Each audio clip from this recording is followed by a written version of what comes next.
Hello, my name is Bock, and this little video is a short video to help you understand what we do in 8th grade U.S. history class. I'm sorry you couldn't make it to curriculum night, but I hope you enjoy this short and simple little video that should let you know what goes on in our classroom. You can see that we cover first encounters through the Gilded Age, 1607 to 1900. That means we start at around Jamestown, first settlers, and we end at the Gilded Age with robber barons and new waves of immigration in this country. You might be wondering who I am, and I'm Bock. I am somebody born and raised in the Midwest, grew up in Wisconsin, lived in Chicago for many years. I did my undergrad at Alverno College, received my master's at Concordia University, and my ESL, English as a Second Language endorsement, from St. Francis. I want to jump right in and let you know some of the topics that we will be learning about, because that's probably something you're wondering about. Pretty much the greatest hits of U.S. history, colonial development, American Revolution, creation of the Constitution. We work with the English department to support them when the students are reading the graphic novel Mouse. We do some background information on how Germany moved from a democracy to a dictatorship, and then we teach a unit about the Holocaust. After that, we return to U.S. history, doing westward expansion, and this is where we make one of our first videos. You might have heard that. We are the class that does the videos, and this first video is about Oregon Trail. It's a chance for students to work together in a group, do the time management, tech, planning, all of that. So they make their video, and then we continue on. We talk about the war with Mexico, learn about technology, progress, changes and destruction of the environment, sometimes as a result of all this movement west. We talk about the pre-Civil War country, a nation that's splitting apart as the two regions, North and South, are developing differently in so many ways. We talk about reform movements, the role of women in American life. We look at the American Civil War. We talk about Reconstruction, the lasting legacies of Reconstruction, the political changes, cultural, social, economic impacts, and we end with the Gilded Age, talking about a new wave of immigration into this country, more technological changes resulting in economic changes, and a very big shift in the culture and society in this country. Now, you might notice we don't list specifically, but we are always talking about the experience of indigenous people in this country, the role of Africans in shaping this country, the other groups as they arrive, the experience of immigrant groups coming through, like the Irish, Italian groups. We talk about the treatment of Asians in this country, when groups are moving in, how they're accepted, what happens there. Those are recurring topics that we are covering throughout the year. And why we do the work that we do, it's because we think U.S. history is important, because knowledge of U.S. history helps students participate as active students in a democracy through helping them have a deeper understanding of the context of issues, so that when they grow up and become voters, they understand more the decisions they'll be making. They can have an awareness of issues regarding justice, equity, access, economics, all these pieces. They can have empathy that'll be strengthened through interacting with peers to examine historical events through diverse perspectives, not only of people from the past, but of those around them who might have a different lived experience.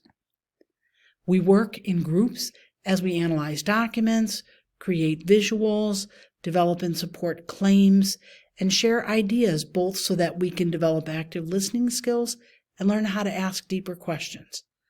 When students are working individually, they're building up their nonfiction reading and writing skills, working on their metacognitive skills, which thinking about thinking also helps them develop some of that executive functioning, organization, and study habits.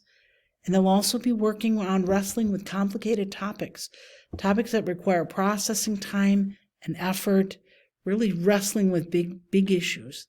And that's something that you'll hear from them sometimes if they ask you what feel like random questions. They can come from the work we're doing.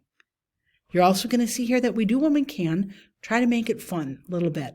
We've got some different educational games we use, apps that help students gamify things when we can, and make it easy for organization always.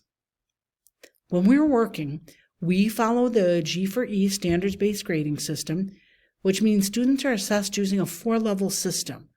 We're working on levels, not on points. It's not the number of points, it's the skills you're demonstrating in the assignment. Now, not every assignment we give will require level 4 work. Some practice that we do is just a 2 or a 3. We always use rubrics and proficiency scales to show students how to earn the 4, how to demonstrate that they've met that level, because grades should not be a surprise and they should not be a mystery, not to your student nor to you. We should always be able to know what it takes to earn that level 4. We also want to let you know, students work on things that are practice, and it's important to follow along with our practice, but that doesn't mean everything is graded. You want to know we provide opportunities for practice every day. Students who don't finish something with us are able to work on that afterward. And your student, they sometimes might have 15 to 20 minutes of activities to complete throughout the week, but it should not be hours of work every night.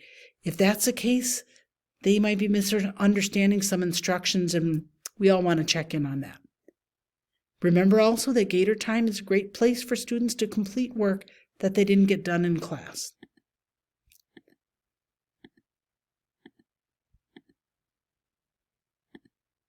Now, when an assignment is going to be assessed, students will have had opportunities to practice already, notes, games, discussions, etc. The due date will be clearly indicated on our whatever learning app we're using, in the Schoology, on the daily slides. We'll be talking about it verbally. They can put it in their calendar. Students may be offered the choice of working individually or with a partner or a group. And they'll be offered a choice of the product they'll create: podcast, narrative, infographic, video, a report. So there's options in here that are all designed to help every student be successful. And when you need to find things, we keep it pretty simple. The Schoology course has weekly folders. We've got our previous week's folders are available. We've got a resources hub. In our weekly folders, we've got our documents, our links. If there's going to be changes, we'll put them into Schoology. We can do updates for that. There's a difference in the schedule. That'll all be available for the student. Always check Schoology. When in doubt, go to Schoology first. For parents, we try to send you messages every couple weeks through Skyward Cumulative. Sometimes you might get a Google survey. IMS sends out emails. MISD sends them out. So we should be able to find you when we need you. I want to let you know what you can do to help your students succeed in social studies. Basically, is talk with them. Ask them about what practice was assigned, what we were doing in class. Help them learn how to use either a paper or a digital calendar, because 13 and 14-year-olds don't naturally know how to do that. They need some practice and support with that. Help them by reminding them to charge that iPad each night, because then they can come in and be ready to work. If you can, watch the news or talk about news with your student. Discuss current events. Be ready to answer their tough questions. And encourage your student to advocate. If they need help, if they're not clear on something, it's okay, but I can't help if I don't know. So tell them, speak up and let me know. And this can seem very simple, but make sure their glasses or contact lenses are up to date, because when they grow, sometimes those eyes are changing, and we want to be able to see everything in order to learn, know, work on, and grow from everything. So thank you very much for taking the time to watch this. You can find me at renee.debock@mercerislandschools.org, and I'll usually respond within 48 hours. So I appreciate you watching, and I'm hoping that we're off to a great start for the 23-24 school year.